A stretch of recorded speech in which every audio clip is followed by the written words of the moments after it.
Hi, Kimba. Hey, me Kimba radio broadcast episode 10, Dream Until Your Dream Come True.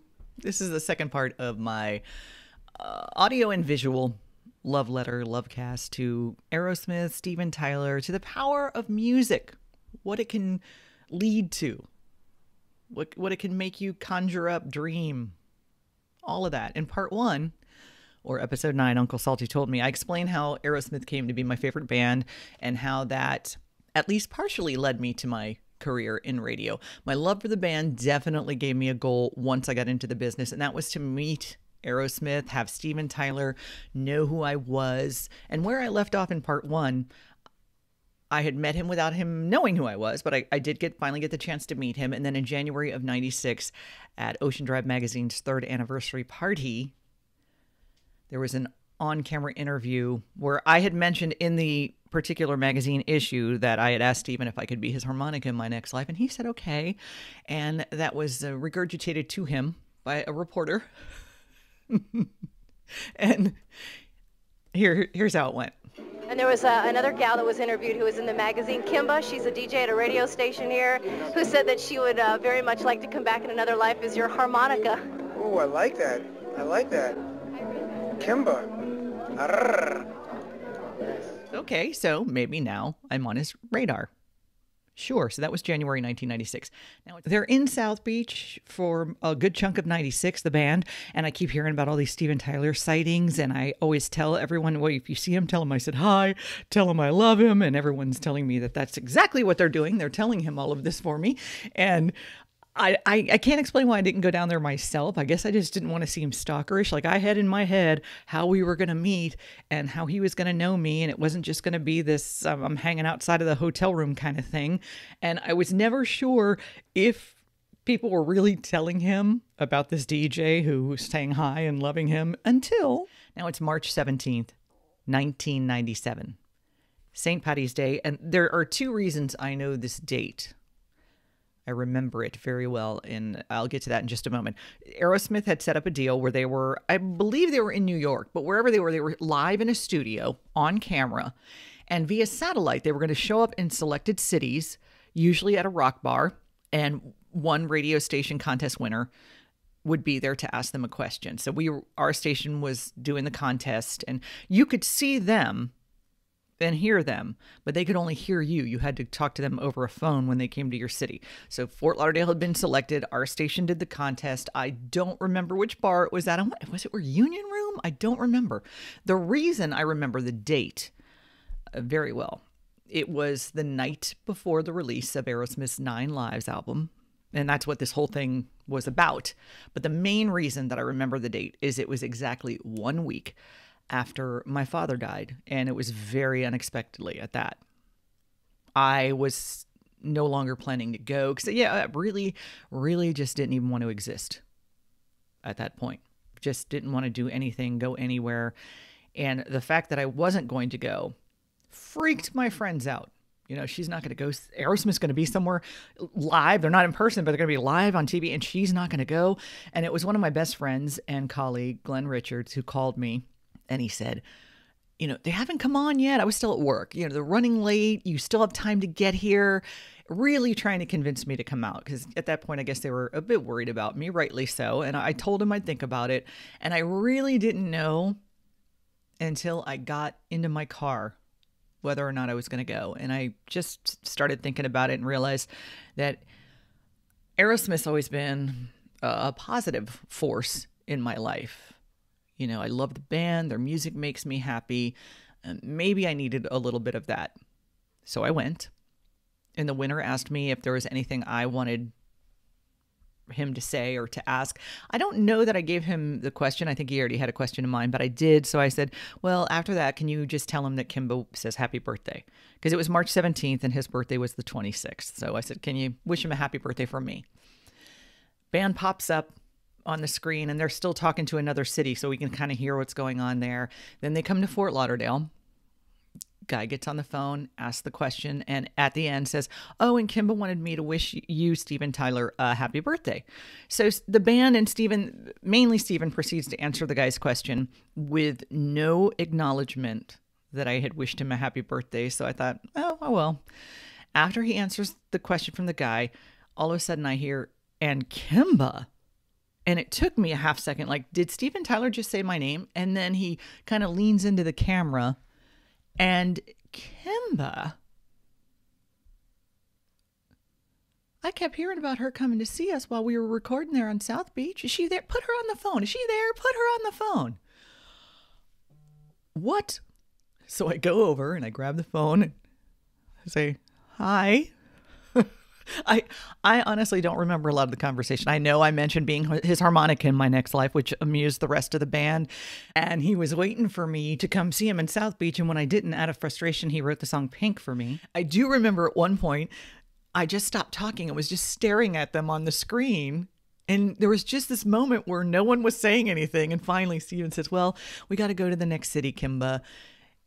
And when they disconnected, everyone was screaming. My friends were hugging me. Everybody was so happy for me.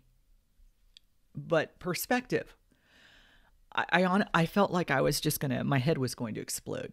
The worst thing that had ever happened to me in my life had just happened 1 week prior. And now the thing that I had wished, hoped, dreamed for had just happened. Steven Tyler said my name. I remember walking out to my car in a fog. It was really almost too much. It was the highest of highs and the lowest of lows. But the thing was, Steven Tyler, he didn't know that my dad had just passed. He could have just acknowledged the birthday wish and moved on, or not acknowledged it at all. But the fact that he, put her on the phone and talked to me directly and made a thing of it, this was how it was to be for really the rest of that year, 1997. There was some gaps in between, but it wasn't until it was August, an opportunity to interview Steven Tyler came up. And it was because the band's autobiography, Walk This Way, was soon to be released. And they were touring around it as well. I think you know who was going to do that interview. So I mentioned in part one of this, a significant date, August 28th, 1975 was the day that Walk This Way was released initially. I didn't pick up the 45 till the re-release, but that was the day it was released. And who'd have known that 22 years later to the day, and Walk This Way was the single that I bought that made me connect with Aerosmith. August 28th, 1997, 1 o'clock in the afternoon, the hotline rings. Aerosmith to the Coral Sky, October 5th is Sunday. And who do we have on the line here? What timing? Hi, honey, is that you? Hey, baby, baby, baby. Ladies and gentlemen, the man who'd give a dog a bone. Baby. He'd make a nun kick in a stained glass window. The man who could talk the seasoning out of a biscuit, the lead lip of Aerosmith, Steven Tyler. Oh, I love you. Right back at you, baby. Uh-huh. Actually, I was paying tribute to you because you were like the master of these little sayings. Double entendre. Yes, like on the new CD Alone. Yeah. What do we got? Like, so weak from loving I couldn't carry a tune. I majored in love, but in all minor key. Where do they come from? How do you get those? I just come up with one. When I'm writing an album, I take a little piece of paper, I have a little book, and whenever I hear something that catches my ear, I write it down. So when it comes time to do lyrics and stuff, I dip into my folder. Well, you know what I mean? I do. And I just work it in. It's one of my dreams. I love that stuff. What was one of the best ones that I ever used, I thought, was Ill-Gotten Booty from the song F-I-N-E. Yes. Or Il Butungati. Il Butungati, or Does the Noise in My Head Bother You, which was also, a potential album title? Oh, man, I wanted that so bad, but I got so shot down. It took me a week to get over that. I remember you talking about how you really like that one. I did. If I was doing a solo album, it definitely would have been, Does the Noise in My Head Bother You? Well, by the way, that particular song, Something's Gotta Give, is a perfect example of why I want to be your harmonica in my next life. You think? I think it might be. That's a little strange, huh? Yeah, well, strange, funny strange. Me blowing you. Will it work for you? I don't know. You'll get back to me on it, right? And also, actually, from that song, Sitting on Your Interface reminds me, it just brings to mind the fact that Aerosmith, truly, you are like the pioneers in the way of cyber stuff. You did one of the first online interviews. You were the first to make a song available over the internet, and you have one there now. on your website. Yeah, Joe Perry's got a thing called Falling Off. Yeah. Yeah. I gave it a listen. Yeah. What do you think? I love Joe. Isn't he something? I love him. He's a wonderful man, and I mean this in the most loving of ways, but I know why you're the lead singer. He's the main man. I hear you. And I'll tell you, it's aerosmith.com, just in case anyone's wondering how to find it and listen to it. But I think it was back in March. I think everybody knows by now, at least in this area, that you did most of the writing and most of the recording and stuff down here in Miami. And then, of course, you went and redid it in New York. Yeah. But I think it was back in March, you told me that you were so upset that I had not come to see you down at the studios that out of frustration you wrote Pink. Yes, that's right. And I just want to tell you without question that is the best lie a man has ever told me. I love it. I missed you. I heard so many rumors about this and this and this, and I thought, well, she's going to be down here without a doubt. She's going to be down because I saw your initials scratched into the desk in my room at the Marlin. I know you were there, girl. I was there, and I really appreciate that you didn't get the restraining order. That was very kind of you. But if you don't mind, I'm going to play Pink with a big, huge hello to Richie Supa. Oh, yes. Pink, Aerosmith from Nine Lives, and Steven Tyler, you are making me as happy as a little girl by joining me this afternoon. I'm going to have Richie come down and give you a big old kiss. Really? All right, well, I don't know. What? I have my preference. I love Richie and all, but yeah, as long as you'll make up for it. Okay. October 5th, and I know that's going to be the first time you're playing at the new venue. Yes, that's right. Which is the Coral Sky Amphitheater. I think you'll like it. Yeah. It's a pretty cool place. We played what? The Arena, I think, last time. Miami Arena. Yeah. Now, soon after Nine Lives came out, I think almost simultaneously, you had Made in America, which is... It was at Walmart. It was the only place that sold it. It's like the 6-song, $6 CD. Yeah. And it's kind of like a mini greatest. How did that come about? It was one of those things. We're here, try it. Let's see if you like it. Just check this out.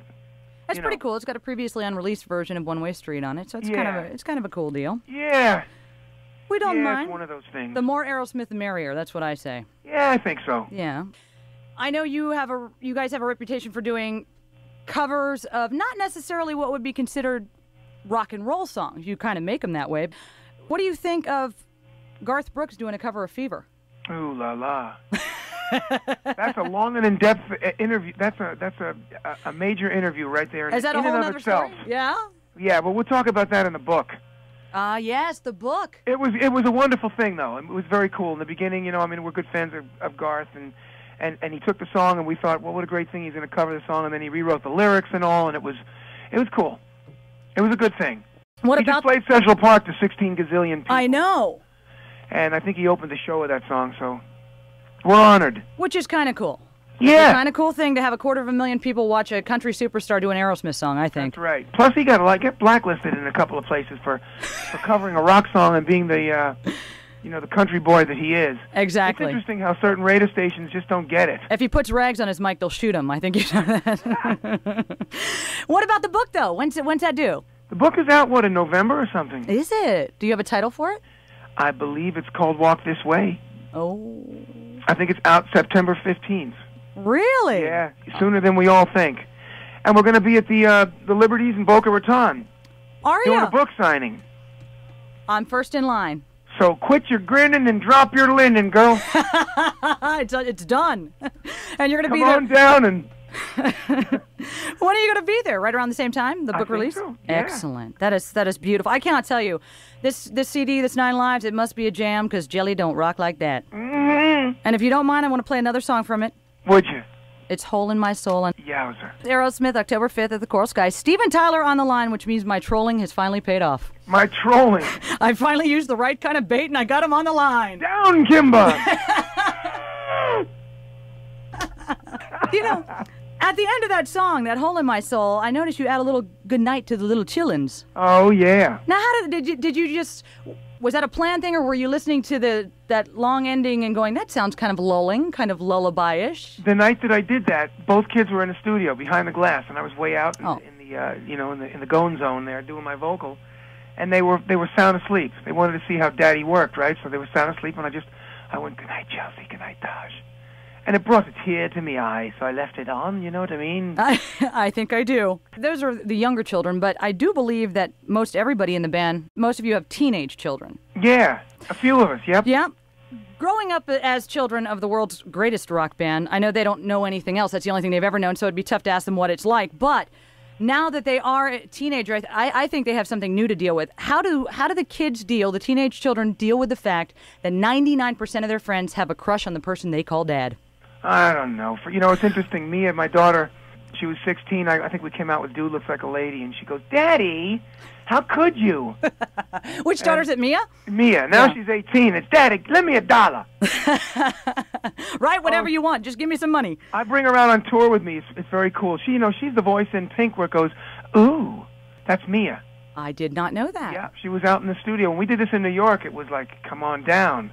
And she sat in my hammock in my vocal booth. And I just stuck the mic in her face, and she went, ooh. It's another goal of mine, to sit in your hammock. But Yeah. Well, I'll bring it with me when I come down and do that book signing. I certainly hope you do. October 4th. You are so good to put up with me. I can't even tell you. I love you. Oh. Mm-hmm. That's twice in one conversation. I am swollen with glee. Ooh, I like it. And engorged. So when you come down Sunday, October 5th, engorge and tumescent. What's that one? Let me write that down. What is it? We'll look it up in our Funkin' Wagnalls when you get here. Okay. Tumescent is what it is. I like that. And is that like moist? Sort of. Okay. Yeah, it becomes that way. Okay. So, who are you bringing with you to open the show when you come down here? We don't have that information yet. It's either going to be Johnny Lang, or it's going to be this new band that I did a song with called Marry Me Jane. Right. I read about you doing a song with them. Yeah. Yes. She's very cool. I saw her at CBGB's one night, and I went, oops, what's that? There's a guy in the band that plays harmonica like you wouldn't believe. And it's just a very cool band. Excellent. Yeah. Well, good. So it's going to be one or the other, so now at least we have an idea. Yeah. That's a very good thing. Mm-hmm. I've noticed that, you got Fall Together, Falling Off, Fallen Angel, and Falling in Love is Hard on the Knees. Don't even go there. We've been through this, 6 months ago going, wait a minute. Hey, what's going on here? What's with this falling off stuff? It's a Freudian thing. Everything's falling, yeah. Well, I have definitely fallen for the band for a long time now, and I'm so glad you're coming to town. I cannot wait. Mm-hmm. And please, Stephen, tell the missus that if she ever needs an understudy, I'm her girl. Okay.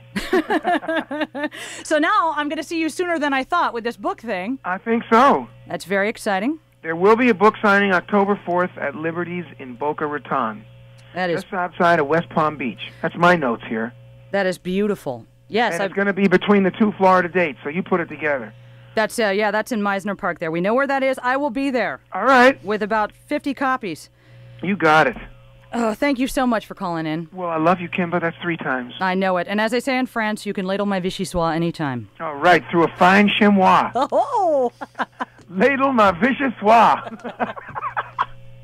Oh! Woo! Thank you again, baby. Oh, but it's the sunshine, isn't it? I can't wait to get back there. I can't wait for you to get back here. Mm-hmm. So it'll be in a few weeks I will see you. Yeah. Beautiful. Mwah. Bye. Bye-bye. And we actually talked for about 10 minutes more, but I had stopped the recording. I kind of wish I had that just for me, because we were just chit-chatting, and he finally said, well, I guess I got to go and make some other calls. I don't want to stop talking to you, though.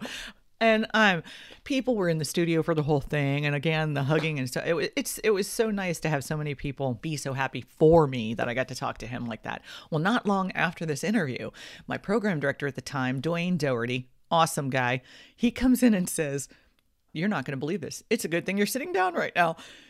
Steven Tyler wants you to do a contest, because Steven, as you heard in the interview, made mention that they were going to come for a book signing and then they were playing a concert as well. And he said he wants you to do a contest that you can do it however you want, but you can solicit winners. And at this point, it was still mainly faxing in 1997. Couldn't no emails and stuff like that. Fax in your favorite Aerosmith song, and I would get to choose who the winner was, however I wanted to do so, and that the band would perform it during sound check at their concert. I would be there, the winner would be there during sound check on stage, and they were going to perform the song. Oh, and also, you're going to be the only person broadcasting from the autobiography book signing on October 4th. Say what? Oh, and you know it couldn't come fast enough, right? Get to Liberty Books in Boca, October 4th, 1997. I am going to be able to go in the back room of the bookstore and meet Steven Tyler before everything begins, before they all come out to sign the book. And I definitely made sure I wanted it on video. I wanted to have this moment on video. So we made sure to go back and ask him ahead of time, hey, is it all right if we videotape? And he said, yeah, it was okay. You'll see, even though he was made to be in front of the camera, that he starts getting annoyed at the camera. You will hear that I've lost all radio protocol. I mean, the meeting with him wasn't on the air, but when you hear the book signing part and you hear me doing part of the live broadcast and talking to him, that I keep asking Ward. I've edited most of them out, but I kept, every time I would do something with him, I'd say, Ward, did you get that? After each conversation, because I am forever grateful to Lino, Camarda, and Ward Cleaver, because without them, I would not have the audio or the video from this momentous occasion. Yeah. Oh, I got that too. Don't worry about it. Oh my God.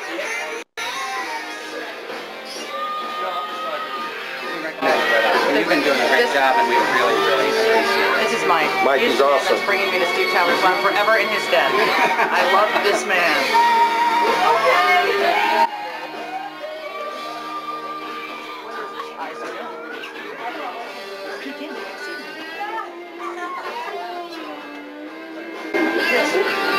Are you ready for Kimba? What a question is that? Kimba, look at you. You're even sexier than your voice sounds. Oh, you are. No, you are. No, you. Let's get this on film. Even before you go, before you go, you found out I'm happy as a little girl. I'm going to stare at him now, so I'm not staring at you. That's a beautiful thing. It's up the end. Richard told me he's going to be here, you know. Is he? Excellent. You want anything else? What? Wait, I gotta be in this. What are you going to worry about? It's a freaking beautiful thing, man. I will do it again. So what are we going to talk about? What would you like to talk about? Miami, perhaps latching onto your uvula and swinging! She's pushing me into it. Well, they're getting in frame. That sounds like something I would like to do to you. Okay. Doesn't it? Uvula doesn't sound like a guy thing. Uvula kind of sounds more like a girl thing. Whichever. Steven, both I'm are going to see you. I know, you guys do this. Oh! Whose is bigger? Look at him. Can you see down there? Excuse me? Squeeze me? Alright, here we go. Baking powder? Oh, man. To this one hand. 1,000 people out there. You know what that means? If everybody's allowed 2 books and there's 1,200 people, It's packed. what are we looking at? It's packed. 5 hours. Isn't it? This must be me. Oh, that's good. Oh, wait. Now it's even harder. Yeah, what are you doing? Here we go. Oh, yes. I know. We got the voucher, but I don't know how we're going to You know what? I will never. Why is our relationship so based in sex? Does it have to do with maybe perhaps the harmonica thing? What was that all about? That you wanted to suck my harmonica? I wanted to be your harmonica. You know what? In my next life. No. In this life. brought it with me. Okay. I'll play with it. Step into my She office. tried to be at Lauderdale yesterday. It's like I've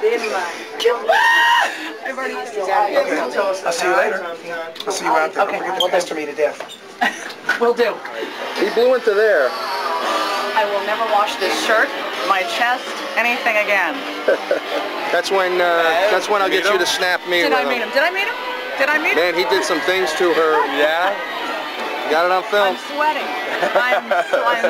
And he's hugging me, and I'm like sweating, and I'm going, I'm sweating. How come you're not? Very nice girl. He opened up my shirt and blew down it because I was hot. So you want to go down now?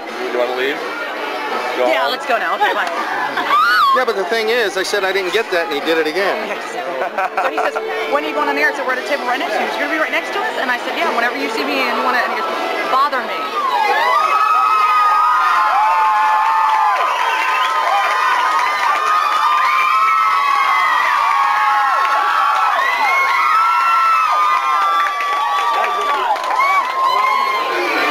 And this is Ward on the other end of the microphone that I'm talking to right now. We're videotaping. A huge kiss from you, like stick the microphone right in there and just get it so everyone can hear it. Was it good for him?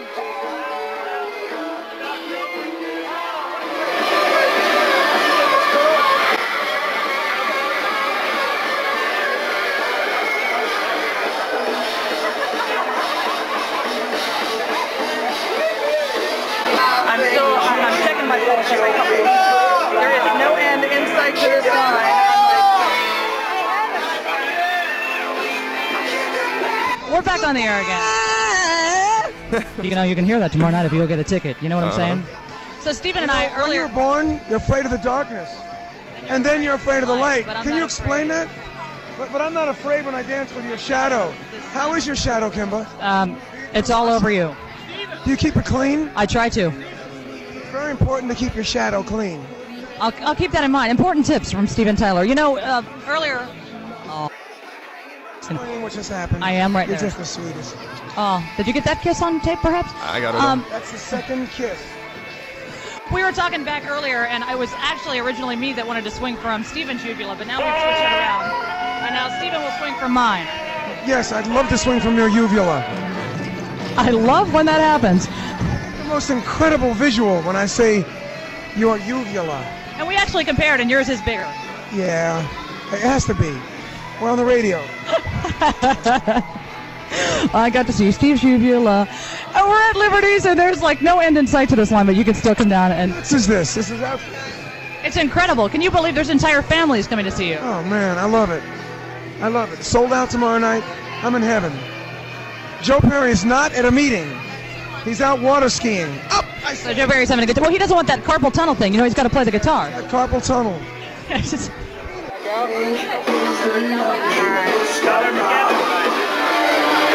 Yes. Hi. Who are you talking to? This is Richie Supa.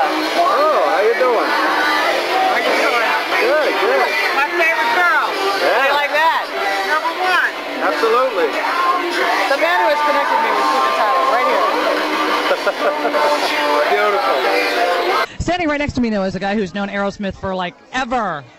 And actually, he's a South Florida resident. He actually has co-written or written a lot of their songs. Chip Away the Stone. To now, we're Pink and Fallen Angel off the 9 Live CD. Richie Supa. And you're in the book, aren't you? Hey, how you doing, Kimba? Good. What's going on?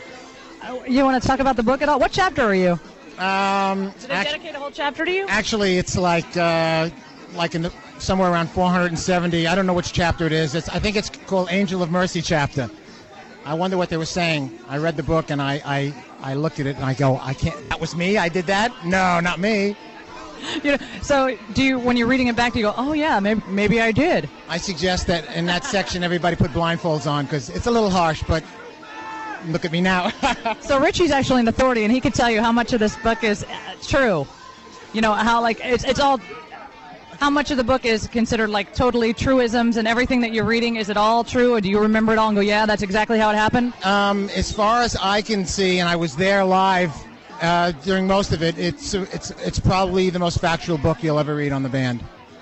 So there you have it, because the reason I said how much of it is true, because there's a lot of reviews there. They're saying, oh, how would they know what happened? They might not remember, but you've got someone else who was there and who's telling you it happened just as they said it happened. It's called euphoric recall.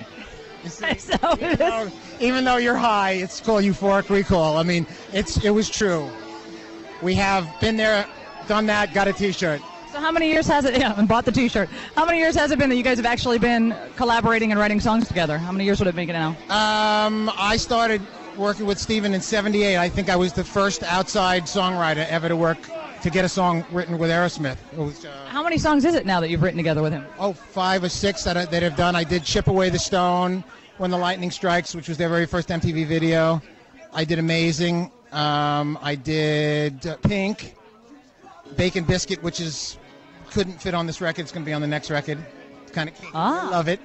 As a matter of fact, I think I did. You're wearing pink today, too. That's right. It's my new obsession. Actually, it's a very old obsession that's just gone entirely too far, if you've just asked anybody who's been listening to me at all for the past couple of weeks anyway. What do you say, Ward?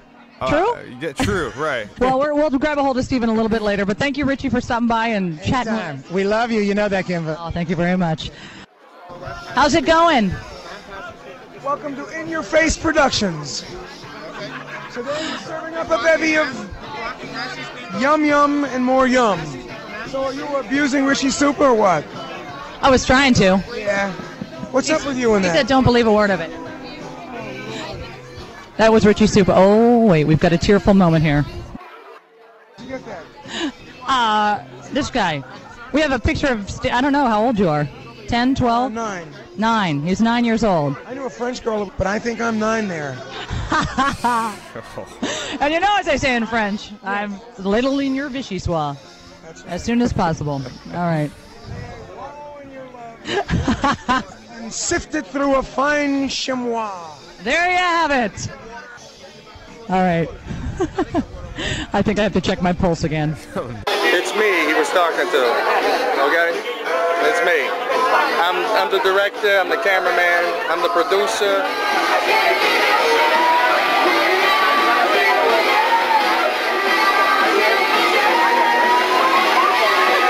For Kimba, it's for Kimba. Oh, thank you. Hi, Steven. I'm in his face again with the microphone. He's trying to sign things, and I'm just yapping in his ear again. Oh, my God. Here we are. What would you like to know? Anything you'd like to tell me. That's maybe not even in the book. Well, once upon a time, there was this girl named Kimba, and she was so beautiful. And God bestowed upon her a voice from heaven, and she said, my, I got to use this voice to make me some money. So she found herself a boy rock and roll named Steven Tyler and played his songs until her ass fell off. That's when Steven Tyler came along. Although you can't know that by looking, but trust me, it fell off. And put it back on for her. With these special little screws. I can't even. Yes, go ahead. I'm sorry. These special little screws that could only be tightened by a kiss. Oh. Another one? Are we in love? Oh, I think. Oh, yes, my God. Wait, Done. Battery's dying. Hi. Say goodbye, Kimba. You want to see him one more time before you die?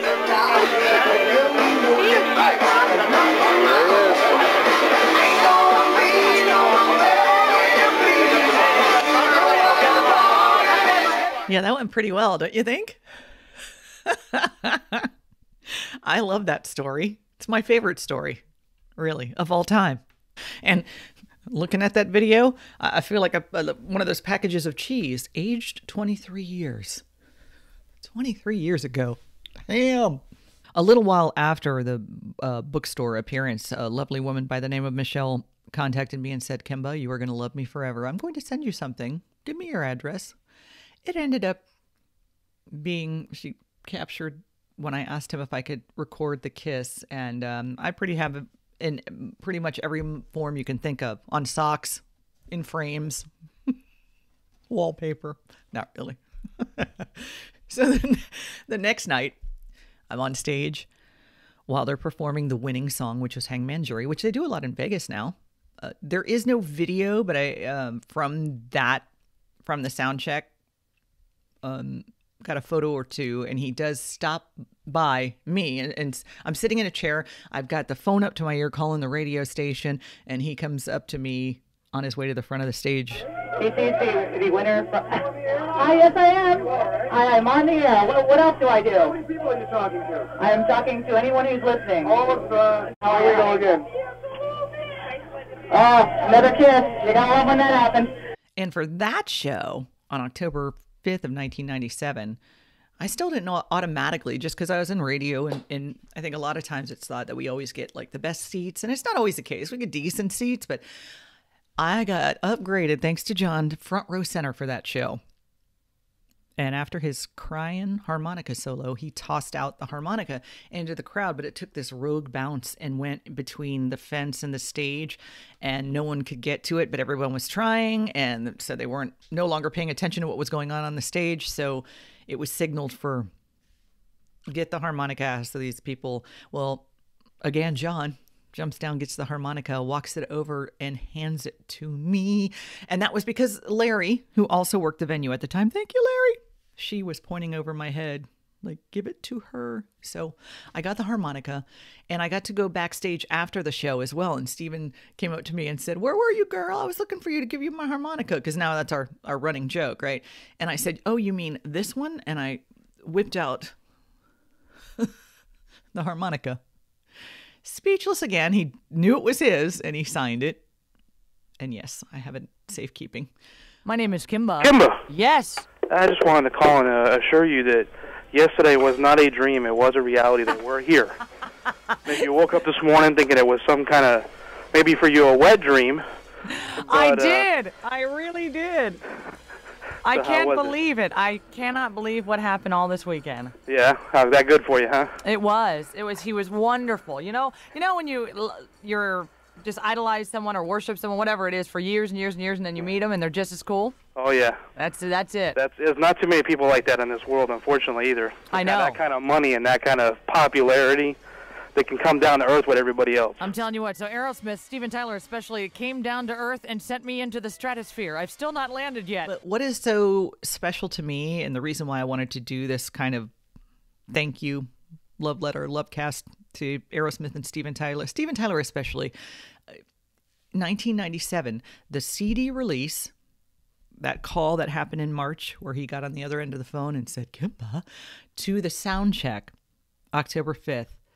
All of these events happened exactly 1 week after my father died and culminated with that weekend of Aerosmith, the book signing and the contest and the sound check and the harmonica and that was all 1 week before my father's birthday, which would have been the first birthday that he wasn't here. Steven Tyler had no way of knowing any of this. And even if somebody had told him, I'm sure he would have said something to me at some point because he's just that kind of person. He had to do none of this. He did not have to go to the lengths that he did. I know he knows that I was a DJ and I was a big fan of his, and I promoted him anyway, even when I hadn't met him. He didn't have to be so extra. Would I trade it all to have my dad? Absolutely. But I also think he might have had a hand in it. I'm not quite sure. He knew that was my second favorite guy. The fact, though, that Steven Tyler went above and beyond just because they were already way famous by then.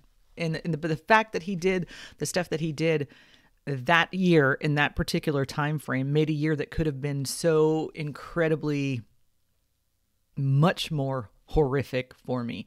He made it better, and he did all of it of his own accord without knowing what he was doing for me. So I wanted him to know. I want you to know, Steven Tyler. Well, I hope you listen to this so you know I will be forever grateful to you for what you did for me that year. Very, very lucky in that I got to do a lot of other things with Aerosmith outside of that year. The Rock and Roller Coaster with Disney, the grand opening of that, and Aerosmith was there for that, and I got to ride the coaster at the same time, and I was auctioned off one year to see Aerosmith in Boston for New Year's Eve, 1998, and that was a blast. There have been many meet and greets since then that I have been able to enjoy, and whenever he hears my name, because we don't always see each other, years go by, but as soon as he hears my name, he has the same great reaction with all the hugs and kisses, and it's just wonderful.